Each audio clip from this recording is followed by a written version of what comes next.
2026 sees me travel the length and breadth of England to run a marathon per week in each of its 39 historic counties.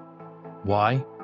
To raise funds for Tommy's, the charity that does incredible work to try to end the heartbreak of baby loss. I'll be joined each week by someone who has their own story of loss, their own rollercoaster journey, their own reason to be there.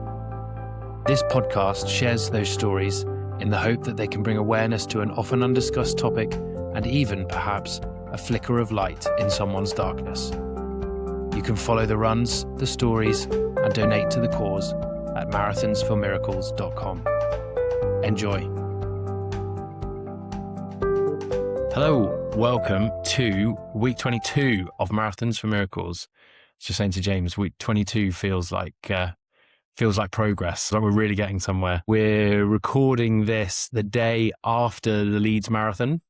So I'm a bit sore, a bit tired. We managed to get back home about lunchtime today, but still very much sort of soaking up the vibes from yesterday. It was a pretty special day out. Obviously it was the third of our marathon majors, as I'm calling them, the three sort of big organised city marathons. And the Northerners, they do it differently. We did obviously Brighton and London, but it's different up north. There was a real vibe up there. Some gorgeous countryside, some pretty stiff hills. So yeah, but we gave it a good crack. Another PB in the bag, which is nice. And I think I was just saying to James, I think that will be the PB for a while now. I don't think we'll be beating that anytime soon. That felt just on the balance of how quickly we can go without ruining the next 18 weeks, whatever we've got left. Yeah, very good day out. And thanks to Tom for getting us around. This week we're focusing on Devon. We've got a real run of the southwest now. I think we've got sort of Cornwall, Devon, Gloucestershire, Somerset, Wiltshire. I think they're like the next five. So we're doing the southwest all in one go. I think Surrey sort of sneaks in the middle there. But so yeah, this will be the second of two weekends in the far southwest, if you like, the Devon leg, and we're joined by James. Thanks for coming on, James. Hello. Thank you for having me. Not at all. James, I don't think I say this every week, but I say this every now and again. James was a very early adopter of the challenge and was probably one of the first people that sort of found us rather than me finding them. I think a lot of the first sort of 4 or 5 people that came on were friends or friends of friends that we knew of that had stories, had experiences to share. James, I think, was probably the first person that found us, which was a real sort of beacon of hope for us for the challenge, because we're like, We've got a reasonable number of people that we can scrape together, but we need 39 and we need them from all over the country. So when someone did actually fill in our Google form and say, this is a great idea, I'd love to get involved, it was like, yes, we're actually doing a thing. There's a lot of people actually out there. Yeah. So yeah, I guess thanks for that, James. Just your ongoing support and enthusiasm for the challenge and your support for Tommy's, which we will speak more about over the next sort of half an hour or so. Yeah, it's great to be in Devon, and great for it to be finally your turn. I know, I feel like I've been waiting a long time, and now it's suddenly here. It's kind of like, uh-oh. Absolutely. Positive. So we'll explain then, James, to everyone listening, what is it that has led you to be involved with Marathons for Miracles as a challenge, and I guess on a wider level as with Tommy's as a charity? Well, in all fairness, if I can take you back to 2022, in one sense, when me and the wife, Lucy, we got married and we were just about to go on our honeymoon, which was a lovely cruise around the Western Med. And Lucy was just feeling a little bit ill, not necessarily majorly ill, but and it was a secret between us thinking we could be pregnant. We were sneakily thinking that, even to the point when we left the ship, there was a T-shirt on there that was basically said the mothership. And I jokingly said we should get that as a joke for when we do the announcements. And so the honeymoon went very well. We got back home, we got the pregnancy test kit, and it came back pregnant, which is fantastic because that's what we were hoping for. Recently got married, had the honeymoon, and now we're hopefully going to have the start of our family. And this obviously had been in like the 5 and 10 year plans that most people have. But the The 12 weeks really were sort of what I refer to as potentially what everybody would think of as pregnancy. You know, we told our parents, told immediate family. It was actually quite difficult to keep Lucy a little bit timid because she was really excited. She was like a Yeah, Lucy keep the cat, mood and up. then the firework really wanted to celebrate it all. Yeah. So, like, that was, how every pregnancy was like until we got to the 12-week scan. And that's when the life pretty much got turned upside down. We were in the waiting room at the RD&E in the women's health department out of the hospital. That's where all pregnancies and ladies' health issues were dealt with. There was expectant mothers and dads all being excited and everything else. And we were them as well until we got into that sonographer's room.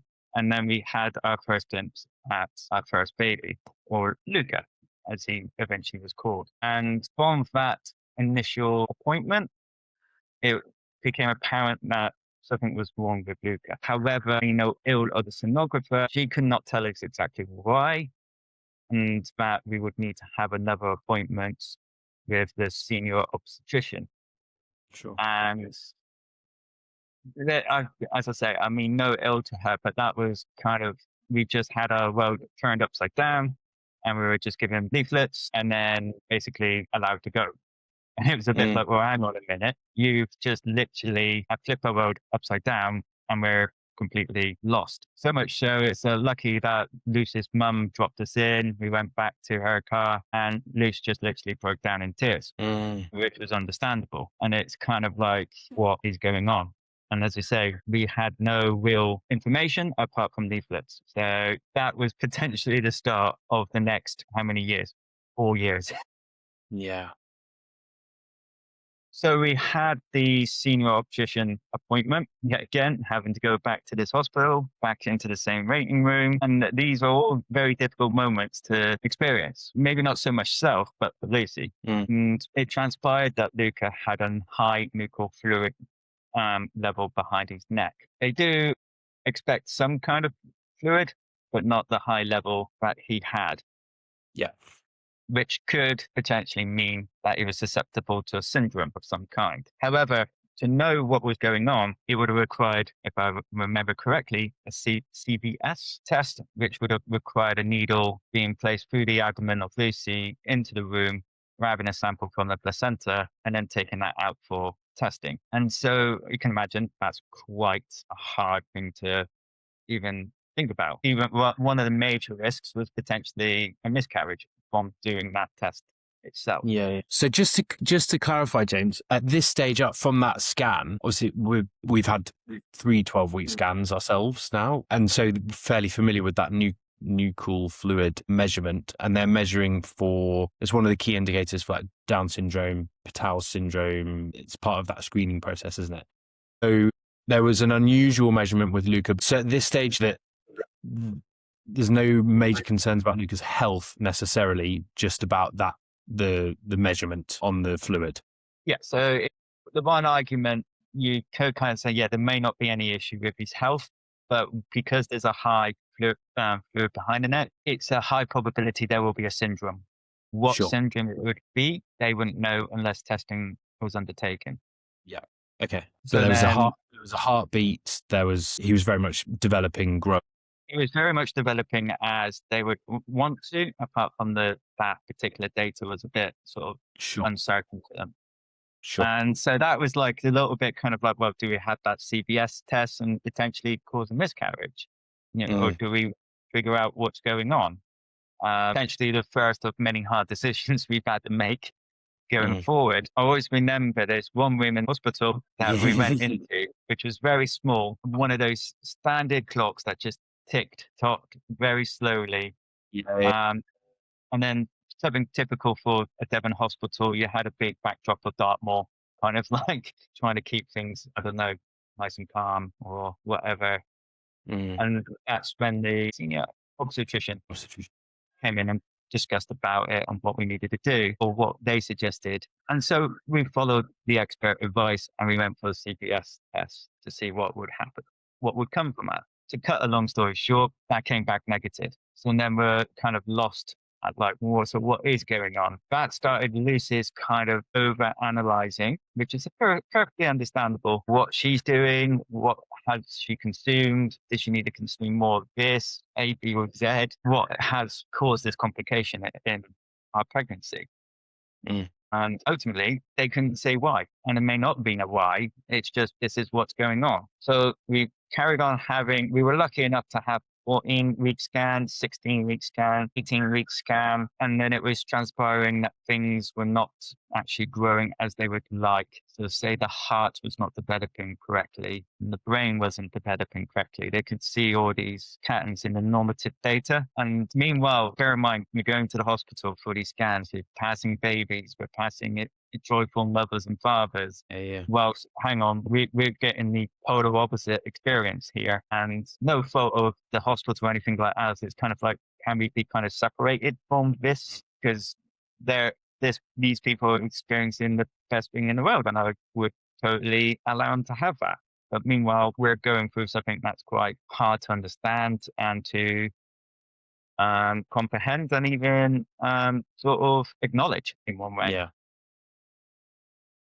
So meanwhile, Lucy's always questioning. We've had many late kitchen table conversations or what we're going to do, what happens if this or that or whatnot, and just trying to process what was going on. Then we got to the week 20 scan, which was almost like the milestone scan of like where Luca is and where we'd expect Luca to be.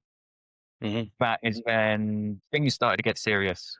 She was not impressed with his heart development nor with his brain development. That resulted in having to have an appointment up in Bristol Hospital, which is for the Southwest of Children's Hospital with the experts, and also having an MRI scan, which is very unusual for expectant mothers. Mm-hmm. So then the brain image could be sent to an expert in Sheffield to have a look at.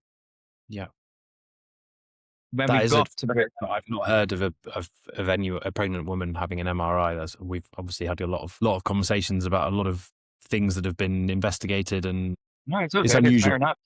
It is unusual. And if, for one thing, do not Google MRI babies. The imagery is quite scary. Yeah. So we were in Bristol. We had an hour's appointment looking at Luca's heart, literally an ultrasound for an hour as they tried to decipher what's going on with his heart. We came out of that one a little bit positive because it looked like, okay, there could be a silver lining. It looks plausible that they could help. Then we went to an appointment with a very senior obstetrician in Bristol. And I think that's when, for Lucy in particular, it was kind of like he was quite blunt, which I fully respect. I don't think he needs to kind of sugarcoat it. He kind of said, "You got a very sick baby on your hands." So, which was like kind of a big lump in the throat kind of thing. But, and I remember Lucy crying with that response, but it was kind of maybe the realization we needed to say, like, now the time is serious. So with these expert advice, we've had the lady from Sheffield coming back and saying that Luca had no vermis in the back of his brain. So he would basically be no motor function or not able to even control his own digestion or anything like that. And also that Luca's heart was also inverted, with theoretically what would have happened if Lucy was able to carry Luca full term, because there was no promise of that either. Lucy would have had to been induced. He would have then had to have heart surgery. Then after his heart surgery, he would have then had to go back to Exeter to then have a neurological surgery, fixing a stent in the back of his head with a coil down into his torso to help drain excess fluid from the brain. So with all that information and that, it was advised by us, by the experts, to potentially think of a TFMR, which for people it is termination through medical reason. Yeah. Which was a very difficult road to navigate, and it was very delicate road to navigate. It's a very you're playing God in my mind. Yeah. And we just had to look at all the factors, not just say Luca's quality of life, but the life for us ourselves, not to be selfish, and whether if we would be able to manage a very sick child like Luca. And let's not neglect Luca may not even have made it full term. So with the medical experts agreeing, we had quite a few. We had about 4 experts saying we would agree, because don't get me wrong, we were getting close to 24 weeks, which would have resulted in termination not being an option unless we had medical support with Yeah. that. So eventually, luckily, we were both, me and Lucy were both in the same mindset that it would be the decent thing and most honourable thing to do to agree with that TFMR for Luca. And one thing I am very happy and grateful for is that we were both in that same Yeah. mindset, because that would have been totally different road to navigate. But luckily, that delicate time, we were both at the same kind of point of mind. Same page, yeah, absolutely. Yeah. We've had a couple of TFMR conversations, and they're always, for me, and conscious that I'm not doing the hard bit here, they're the hardest conversations to have, because that tightrope, that sort of psychological tightrope that you must have had to walk, you want a baby, you've got one there that's growing, so everything's saying, let's have it. Logic, if that's the right word to use, sometimes has to prevail, I guess. It's just, I can't imagine. It's just a situation that I can't imagine, James. Just, yeah, I'm really sorry. I don't, you can't imagine it. In all honesty, unless you actually kind of are in that position, it's quite difficult to comprehend. I think, Yeah, unfortunately, I think it's only the people that are in that group can kind of understand that. yeah, of course. It's like, well, one of the most difficult parts of that is having to go back to the hospital, back into that same room where you've been having those week scans, for them to, unfortunately, put Lucas to sleep. Mm, That is one of the hard, one of the hardest things we contended with. Just knowing that that intervention has done that and putting to bed that kind of dream that you were looking forward to and wanting. While still outside, mummies and daddies are happy getting their 12-week scans on that, unbeknownst to them, knowing what's going on in the room next door to them. yeah, And it's so, tough. but then in one respect, the tougher component to that is then Lucy had to give birth to it. That, that I have been through, and that was not a fun day. Now, I don't know like it was for you, but at least the RD&E had a room that was away from the actual Yeah, delivery suite. And with them themselves, you had one midwife, and that midwife was there to look after you or Lucy. yeah. Um, that was probably a very challenging day, because Luca was adamant he wasn't coming out. We were in that room for more than a day. Wow. For some reason, this medication was not working with Lucy. It was quite difficult. But then I always think, like, other experiences which I would later get onto. This midwife came in, very experienced midwife, and she went on her knee down beside Lucy and basically gave her a bit of comfort and a bit of empathy. And then I think Lucy just felt nice and relaxed, which then as soon as that midwife walked out, Luca was coming his way. He was right on his way with that. And with that, it's the one connotation through all of that. And with regards to sort of partner and marriage, I remember my parents were very concerned that I've not actually shown any kind of emotion or anything like that. And I feel Mm, that was more me trying to put a brave face on everything, trying to be the voice of reason. Every appointment, it was basically trying to take the information in, because this is no disrespect to Lucy. I'd imagine it'd be for a lot of other ladies, is that their world has been completely and utterly shattered. The last thing they want to do is take in the information that the doctors are yeah, yeah, bombarding with. So I was trying to take that information in, then feeling that sort of unspoken kind of like, oh, I've got to be not macho, but like got to protect, got to look after. And I remember when Luca was born, my amount of grief was unimaginable. I mm, almost a wail of a cry, like you see on films or something like that. And that was totally unannounced. And that was purely by the midwife sort of ringing up Luca and saying, oh, come and meet your mum. And that was just, yeah, that was the that was the sort of my emotions coming out on that. And yeah, I don't think I could emulate that again. I think that was purely some kind of deep, profound kind of outpouring of instinctive. grief. Yeah, but it was, yeah. But so we were lucky to have a lot. I don't know like what you had, but we were lucky to have time with Luca. They were not pushy at all or anything like that. And then it came with that very awkward time where literally we asked them, can you take Luca out of the room? Because we don't want to leave him with him. Yeah. That just felt like so and then literally every single moment was waterworks, so like he left the room, waterworks. And then it was the drive home. Technically, maybe I shouldn't have driven home, but just trying to keep focus and everything else. And I remember getting home, just getting onto the sofa, just bawling my eyes out again. And yeah, that level of grief. It's all history now. It's very difficult to say what happened, but it was at least a month or whatnot of trying to extinguish what happened, trying to acknowledge what happened. The best way, and I think many people have said that, is the road stops. No, your road stops, yet the other road carries on. Yeah. And you feel like you're stationary and everything is just whizzing past you, and you're just like, what can I do? What can I do? And luckily, we had some very good family and friend support, which helped us navigate. I was lucky to have a running friend that was kind of like, do you need to go for a run? It's like, yeah, I need to go for a run. So we had those opportunities even throughout sort of like Luca's diagnosis and everything else. And we went away. That's one bit of advice I'd say. It's like, literally, we took ourselves away. We wanted to be, what's the terminology? We wanted to be the strangers in the town. We didn't want to be known in the town kind of thing. Yeah.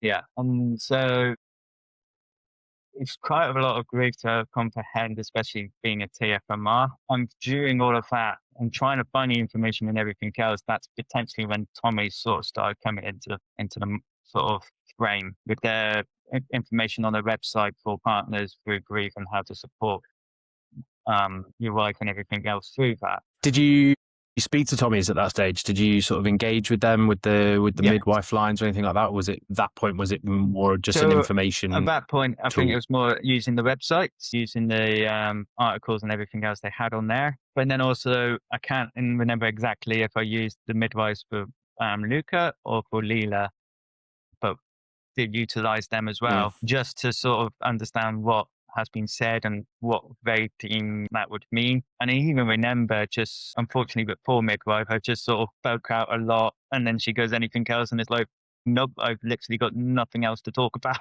Kind of like she just lended it near, and it's like, talk so much, I had nothing more to talk about. Yeah. So you mentioned Leila there, James. Obviously, there was a difficult period there after Luca. When and sort of how did you then join the rest of the world again, to use your own terminology? One thing I neglected about Luca, we then had a genetics team come in involved around the 20 weeks. And so they took DNA samples from Luca's placenta, me and Lucy, to see if they can figure out what's going on. And we were given that kind of reassurance, like I suppose many parents, and that, like, it's your first one, try again. It's probably not going to happen. So, we tried again in 2023.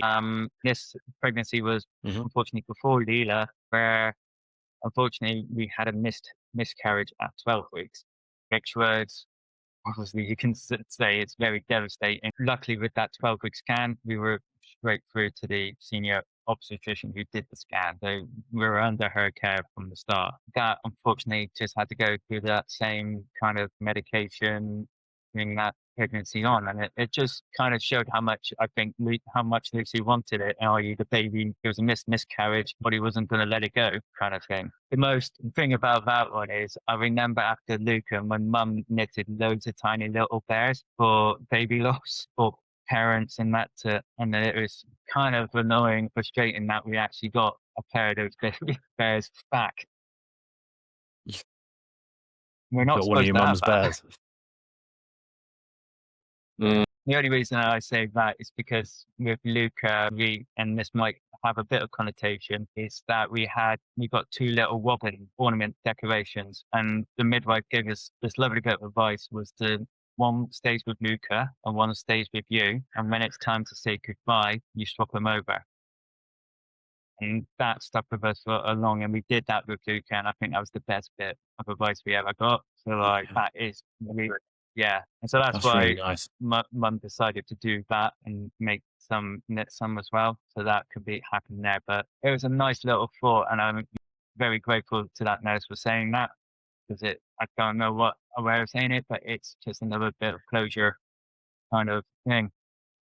So obviously after the miscarriage, there was a lot of hesitancy and like, well, what's going on? Something's not going right. And I suppose with reference to Tommy's new thing that they released about the pre-pregnancies before, yeah, Graded. graded model and yeah, Graded model, kind of yes. Graded then model of care. decided to go for pregnancy in 2024. We were blessed to have Leila, but now any kind of pregnancy for us, innocence has been lost. There's no innocence with pregnancy. Okay, Mm. I'm pregnant, like 12 weeks. What would 12 weeks bring? That's purely it. It's not, oh, let's look at that life in the future. It's like, what does 12 weeks bring us? And unfortunately, in that instance, 12 Yeah. weeks brought us a high nuchal fluid at the back of the neck again, which was very hard to comprehend. Yet again, Lucy's self-doubting, wondering what's gone wrong. Why does this keep occurring? It must be something to do with her. And it's very difficult to try and persuade that there's no reason. You can't explain why. So we're left with 12 weeks. It's like, what should we do? And we had, yet again, many conversations around the kitchen table. And we decided, well, we are pregnant again. Unfortunately, we got that high fluid. Shall we continue the pregnancy and hopefully Leila might give us some answers? So we did that. And we, yet again, going into the lovely hospital, past the expectant mothers, belly mums and little ones, and week 14 scan, 16 scan, 18 scan, can't remember exactly what, but it was all to do with the lungs. And with that high nuchal fluid and being a syndrome, they expect complications like Luca had with the brain and the heart. For instance, it just seemed to be the lungs. So there was no connection between Luca or Leila in one way. They weren't going the same way. So then we were dreading that 20-week scan where we're thinking, oh, do we need to play God again? Do we need to, think about this pregnancy? Luckily or unluckily, whichever way you want to look at it, Leila made the decision for us and unfortunately passed away probably between the week 18 scan, 20 weeks. Unfortunately, she was no heartbeat. So there's a question I really want to ask, and you can tell me to bugger off. See if I will tell you. Luca and Leila made it to fairly similar sort of stages of gestation, 19 weeks versus 24, do you say with Luca? 23? How much, there just aren't the right words to ask this question with. How much easier was it with Leila having essentially miscarried naturally versus having to make that decision yourselves with Luca? Was there a hint of grace, I guess, in some ways? That's perhaps a better way of framing it. I think thing I kind of like said it is kind of like, luckily or unluckily, whichever way you want to see it, Leila made the decision for us. So we didn't have to make that decision. If that kind of makes sense. It's kind of like, because we would have potentially been put in that position again of, would Leila last the full term? You go full term, what complications would she have? When an instance on that 20-week scan, it was, sorry, unfortunately, there's no heartbeat, which is kind of. And I think the reason I asked that, James, is because I think one of the big things about this challenge and these podcasts is trying to convey to people in whatever way we can just how much of a mindfuck these scenarios are, how completely unrelatable they are to most people who have never been through these sorts of decisions, challenges, losses. And the thing that comes up quite often is people talking about luck and how they feel in some ways lucky that, Leila passed of her own doing rather than you having to make that decision again. And for someone from the outside to be able to look at that scenario and go, how can this person possibly see any sort of luck within that, is so difficult. And I think the reason it's important to ask that question and to talk about it is because there will be other people in similar situations to you who hopefully find this conversation and can know that internal turmoil that they're going through is normal, is by no means the right word, but it's what everyone else in that situation is doing. And just to try and help someone going through something similar to go, the fact that I'm sitting here feeling fortunate because this has happened, or feeling particularly unfortunate because this has happened, or just trying to unpick that mental roller coaster it's impossible to do and to convey in a 45-minute podcast, but it's what we're trying to, Yeah, it's that message that we're it's a trying to very get across. difficult one to get across. And, there's an Mm, element of that being trying to find a ray of light in the darkness, um, or the smallest yeah, bit of positivity in the negative. Of course, it's not pleasant to think that your potential third child has passed away. However, of the course. luck that they have given you by doing so, meaning that you don't have to play God again and decide whether if you could cope with a very complicated medical baby, or even if the baby didn't get to full term. It's a very difficult position to be in at that time, and I can talk freely about it Mm, now. However, do not give that this position, the way I'm discussing it now, is anywhere easier or not. It's just time has passed, and so yeah, it makes it easier to discuss. Does answer your question?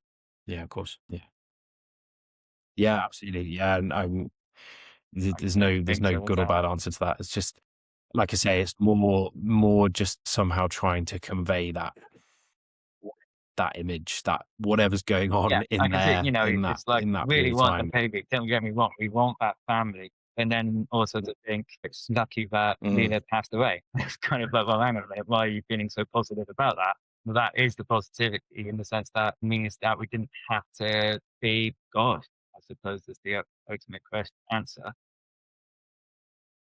yeah. Like you say, there's so much dark that you have to cling on to the light where it pops up, because otherwise, where would we So, be? I guess. so unfortunately, it was back to that delivery room again. And it was quite funny Yeah. because the midwife was like, "Oh, you won't be here that long." It's like, this is not our first roller coaster. Luckily, it wasn't as long as Luca, but still more, I think, to be fair, a little bit more traumatic than Luca, because unfortunately, Luke's something which meant she completely went out. And I tell you one thing, you press those red buttons in Okay. the hospital, they certainly do come out. I don't know. It was only me, Lucy, and Mm, this midwife. We pushed the red button, and I don't know how many people came into that room. Meanwhile, like, Lucy's absolutely out cold on the bed, and like midwife is trying to get me a chair, and it's like, well, no, just focus on what's going on here, please. Luckily, yeah, yeah, yeah. I was on the I'll sit on floor, I the was floor. sitting in an Don't worry about uncomfortable me. position. It's like, what's this? Lucy did come around, and then had to go straight into delivery. Which, bless her, that's all these different little moments and It's everything just, else from the whole journey. It's all sorry, James.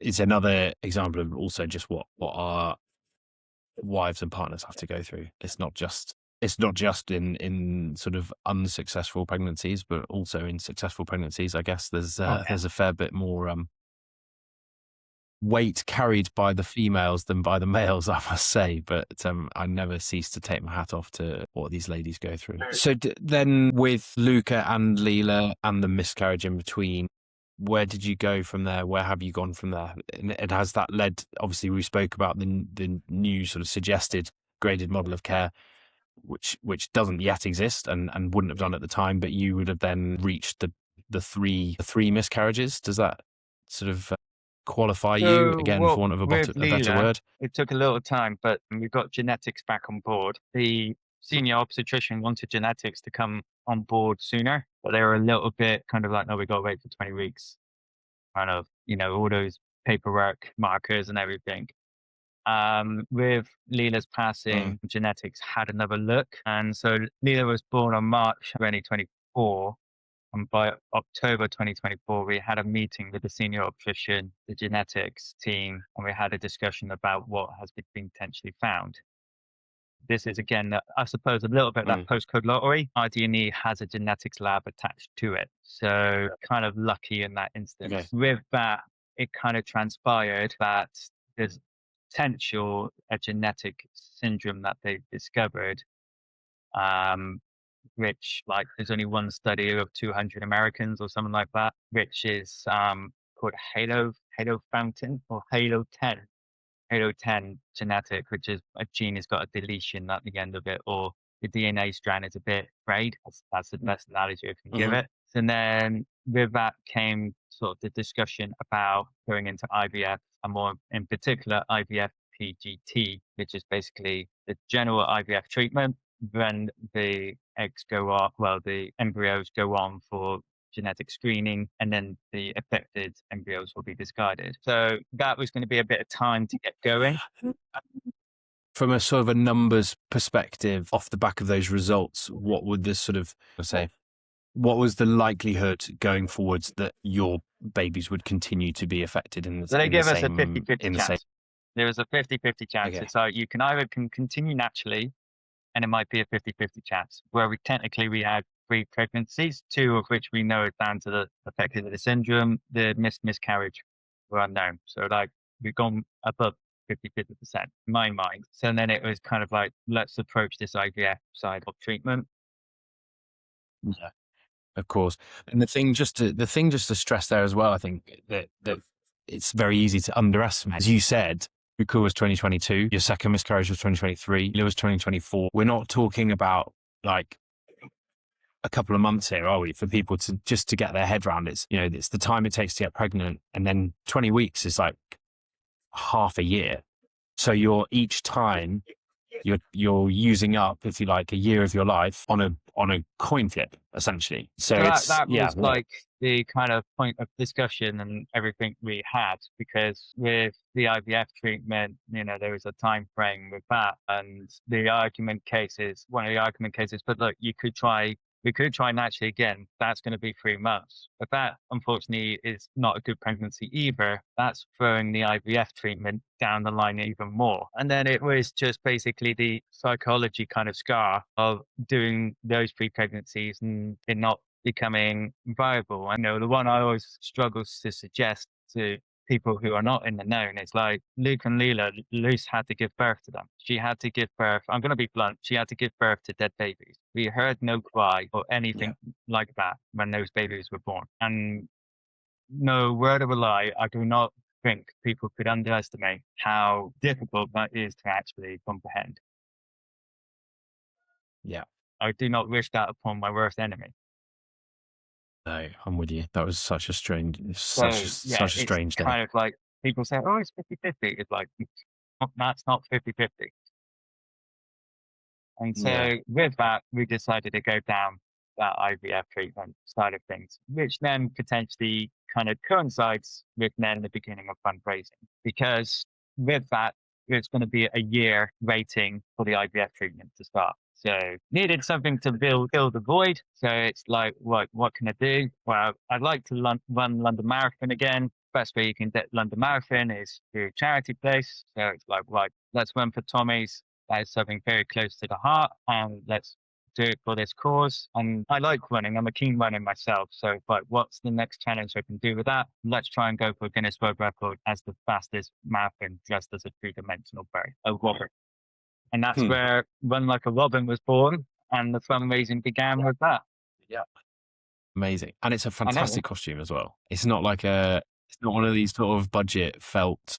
No, if I was going to do it, I was going to do it properly. And I was so lucky that there was a lot of local businesses that were willing to jump onto that and fund that outfit. And then it was like, well, if we're going for the marathon, we might as well go for the half marathon. And that's why also last year I did London Landmarks. Unfortunately, even with those, there are things to challenge there. London Landmarks last year the course was too short, and London Marathon last year was the hottest it has ever been. So it wasn't a pleasant bird. It was a roasted bird in the end on that one. Yeah. Well, finished them both, mind, but at what cost? I don't know. Very good. And so that sort of took up 2025 for when October 2025 when the IVF treatment started. So you're now sort of unfortunately, we've gone through 3 lots of IVF PGT and they have all failed. Right. That's of course unsuccessful. If I'm sure Luke won't mind me saying it. Unfortunately, the IVF treatment, the stimulation didn't stimulate Luce enough, and we never got embryos to go on to further PGT tests.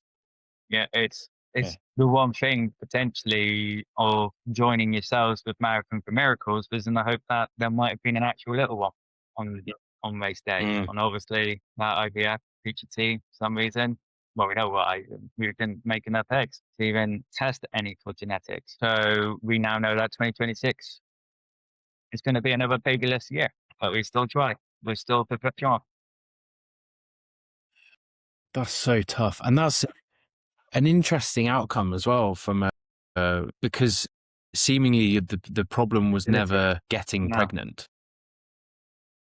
So there's eggs and, everything's doing sort of what it's supposed to be doing. So I won't purport to be any sort of expert on these subjects, but just from the conversations that we have had, IVF is often a fertility targeted solution. And as you say, your issue was never fertility. So it's it's just another setback, isn't it? It's so shit. Yep.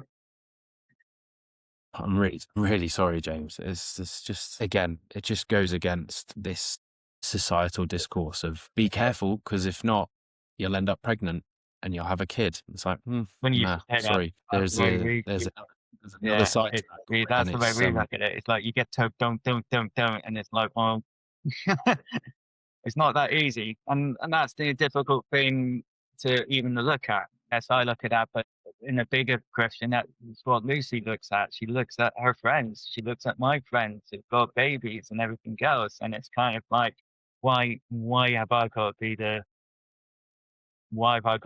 one that struggles? That's the ultimate kind of thing. Like, I know some ladies don't have that maternal instinct or anything like that, but all she wants is that little one. And of course, I would like that little one. But it's kind of like, why can the world not give her that little one? And that's probably one of the frustrations of being the partner or husband. The fact is, you can't change it. You want to make things better for them. You want to make things, and that is just the one thing you cannot change. You cannot do that. And that is probably the most frustrating part, is that she has gone through, to be fair, she's one strong cookie, but she's gone through all of that, through those 3 pregnancies, through giving birth to dead babies. I'm going to be blunt. And also then going through 3 lots of IVF treatment, jabbing herself every morning, every evening, going for bi-weekly ultrasound scans, up the internal ones, not the outside ones. But I don't know what she needs to do or who she needs to please, but like,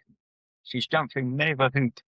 Why can it not be possible? So to say, I don't want to sound it like it's a negative. It's like one positive, very positive, and this is based on like the social media post I did recently, where all lost was kind of hope lost. We're hoping for one little thing.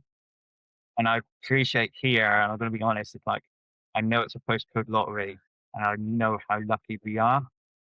NHS went back to the IVF treatment and said, look, this is what's happened, blah, blah, blah, blah, blah. And we have been so lucky to be granted a donated egg IVF funded. So like, that is our last hurrah, is a donated egg IVF treatment. And the hope is that will allow Luce to carry it, will allow Luce to bond and have what she theoretically has been denied. And then hopefully give birth to that healthy little baby that is going to be the most loved baby that is ever going to be. I've got literally everyone in the small sleepy town of Hacksmiths taking us on. We've got an army of people behind us. That baby is never going to believe how loved it's going to be. It's well, that's made me smile. That's good news, and obviously hope beyond hope that it all goes well, James, and that you do end up with the baby that you and Lucy so dearly deserve. And I guess that's if there is ever a message in this podcast, that's it. It's that hope, isn't it? And it's where that hope comes from, and where it drives us to. And I guess the drive of the challenge is a lot of the work that's done in this area to make things like this possible and come up with new ways of doing things and new procedures and new drug combinations or whatever it may be that keep breaking down these little barriers that will always appear. A lot of that work is done by Tommies and their researchers and their research teams. Going back to the weird use of the word luck, I've always said that I feel very lucky that Amy and I only had this experience once. It was certainly life-changing and perspective-changing with regard to pregnancy and how easy or otherwise it is. Taken up a year of my life by something that didn't have much of an effect on us. It had a really profound effect. But I'm eternally grateful that we only had to do that once, and we're now very fortunate to have our daughter and our new little boy. But if we can do our little bit to stop people having to go through this again and again by helping Tommy's out, then that is exactly what we will do.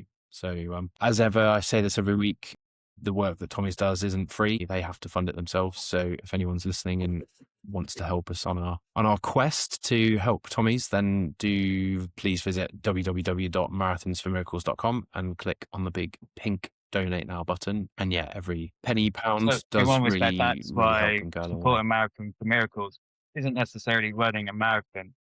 For me, it's about Leila, it's about Luca, but also it's about channeling that grief into something that helps others, funds research, and gives meaning to loss, and nothing else makes sense. And that's why I support it. Said the running as Robin, as Rusty, and the various things that you've done for Tommy's. This will be yet another one. Where did running come in for you originally? You said you sort of from very, very early on with Luca's loss, you had good friends around who'd say, "Come on, mate, let's go for a run." Is it something you've always done, or is it a midlife crisis, like an early 30s crisis, like the rest of us? Running has always been my How thing. does it The fit? joke is, even like if I feel stressed or something like that, Luce would go, just go for a run. So it's like, that's always been my outlet. Lucky enough, well, say lucky enough, I've always been ever like coming back from one appointment with Luca, and I just ran up to Trinity Hill here just for answers. I don't know why I ran up there, but so I've always been lucky with running. And with regards to, say, the running as the birds, as I mentioned earlier, it's making it more of a challenge to get that fundraising. Because if I said I was just going to run a marathon, people are going to go, "Well, you run marathons for fun, James." I was like, "Well, how can I make it more of a challenge? Also make it more stand out and be unique and that." And dressing up as a big three-dimensional bird kind of does that. And it certainly gets people chatting and discussing. And yeah, it's been a very intriguing alter ego to have. And it helped with the fundraising last year, nearly 7,000. It's helped so far 1,400 this Amazing. year. You know, along with other, I often think of just those ones, but like year before, so 2025, I also did 12 hours on a rower. And this year I've also done 10 hours on a spin bike. Mm-hmm. So like something about the physical activity. As a retired rower, 12 hours on an erg is fairly miserable. I think the longest session we ever did was about 90 minutes, and I was about ready to jump in the river after I that have to one. show the video 12 at the hours end, on a row machine. you can tell my face it was enough. My back is hurting just thinking about being on a row machine for 12 hours. It's often said something about endurance and people who have suffered mental hardships, which is something that I think for some reason actually rings true in one way. Yeah. I have quoted this back to a few people that I've run with over the last however many weeks. Alex said to me on week 2, I think it was, when we were in Kent. Alex is a newly qualified midwife, or had pretty much qualified like the week before we ran. Her and her partner Charlie have been very supportive of the challenge from fairly early on as well, but haven't had a loss themselves. But Alex was keen to get involved from sort of the midwife's perspective, and she got to about mile 23, 24, and I said, you know, how's it going? How are you feeling? No, nearly there now. And she said, yeah, it's hard. I'm pretty tired, but it can't be as hard as losing a baby. So we'll just get on with it. And I obviously burst into tears on the spot and ran the next quarter of a mile crying. But, you know, it's so true. Like you see lots of signs at these big marathons, you know, you see signs of, you know, you can do hard things and stuff like this. And I just think the marathon isn't the hard thing. It's the reason why people are running the marathon. That's the hard thing. And like with that, you know, when things do get hard, I will take myself back to that delivery room of Luca and Leila. And in one respect, that's my wife. They didn't have the opportunity to. So I better do my best. Yeah, absolutely. And that we will in Devon, James. Where are we going? Where are we going to be running? Park 1. That's near to the quay. I love starting with a What park you got to run. make Such sure a is I false don't go sense too of fast. security. There is thinking Yeah. of bringing Rusty the Robin out just for that, just to slow me down. Then we sort of head back to the quay Yeah. in Exeter, pick up the opposite side of the river, and then we'll run from Exeter to Topsham, a little break in Darts Farm, and then onwards to Exmouth. Where we point in Exmouth we're going to get to is the R&R building there.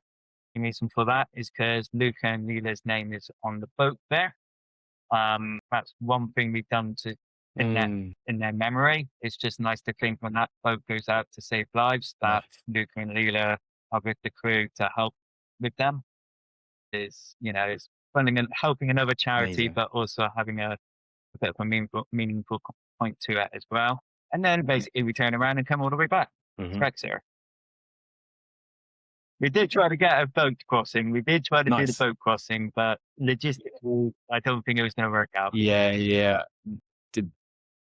Didn't quite work. But no, I've said this again to a lot of people. I love water. I love running by water. So a stretch out along the river to the sea, basically, is it's going to be a lot of water. That's a good run in my books. Yeah, I think James joined us for 7 or 8 miles in Dorset. The last bit, I can't remember exactly where you joined it, but we were chatting about it then. My brother was in the Marines for a short period of time and has very fond memories of running around on the mud flats at Lympstone when the tide's out. So I think we'll go past the training base at Lympstone. But let's try and avoid the mud though. I wouldn't say it's we'll avoid the mud. Yeah. We'll perhaps do 2 steps just as a honorary. No, actually, that's a stupid idea. We won't do that. But yeah, no, it's going to be, a really nice route as far as I'm concerned. The other good thing about running alongside rivers is, especially at that stage of a river's existence, they tend to be fairly flat. So I will warn you, we've had I enough did hills a recently. little bit of a Leeds recce when there was a little time on it on the way back. Okay, I think I can cope with a little climb. I can't see how we're going to get up to sort of 1,500, 2,000 feet like we've had on the last couple of weeks. I'll be kind, even especially out in Cornwall. Right. I thought I'd be kind to you. Yeah, absolutely, brilliant. Well, I'm really looking forward to it, James. It's going to be at the end of a week's holiday for me. We're doing Cornwall and Devon back to back.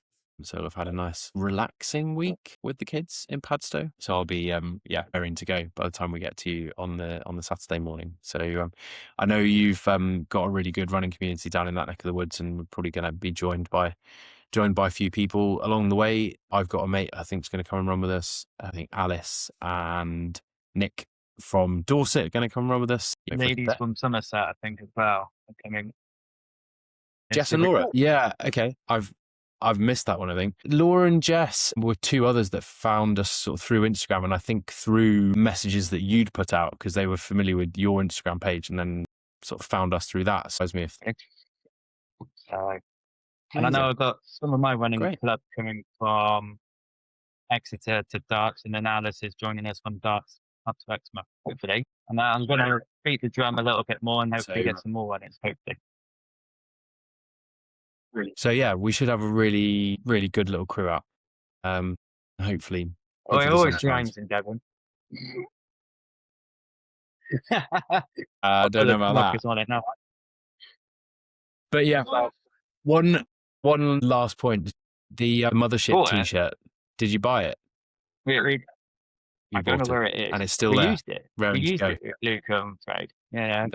It took a while for my mum to know. It took a while for my mum to know what it meant. Yeah, of course. Well, you'll find it when it's needed, and I've no doubt that in the meantime, Yeah. And in the meantime, we'll have a good day out in Devon, and we'll raise a bit more cash for Tommy's and the good things that they do. Thanks very much for your time, James, and we'll see you on the 23rd. It's on the Saturday. 23rd. Cheers, Cheers, James.